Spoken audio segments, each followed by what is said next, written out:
And so typically patients will come in, have an evaluation. They're often referred to me by a dermatologist.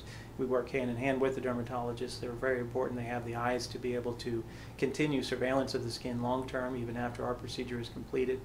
They'll come in, we'll do an assessment, talk about the options. Sometimes there are other options. Even small skin cancers can be treated, for example, with radiation therapy or other options that I like to at least let them know are there. And then we would schedule the surgery.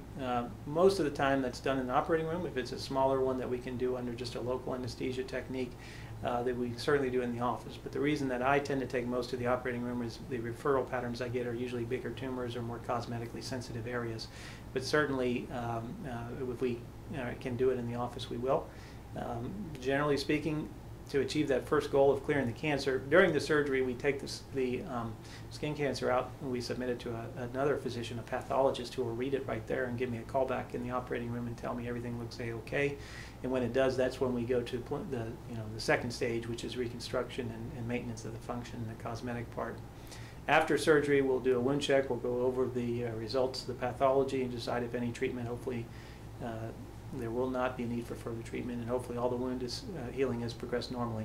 In that case, then again, I would just have them go back to their dermatologist and continue with their routine surveillance. Typically after surgery,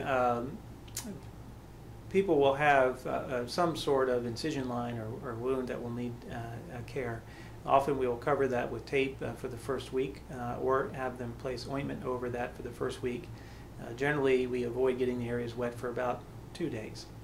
After that, it's case by case dependent, but it may be a little more liberal with bathing to that area.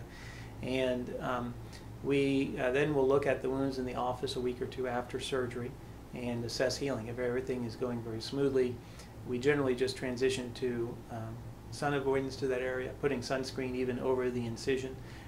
If there's any redness or raised areas along the incision line, we give them tips and options for managing that during the healing process.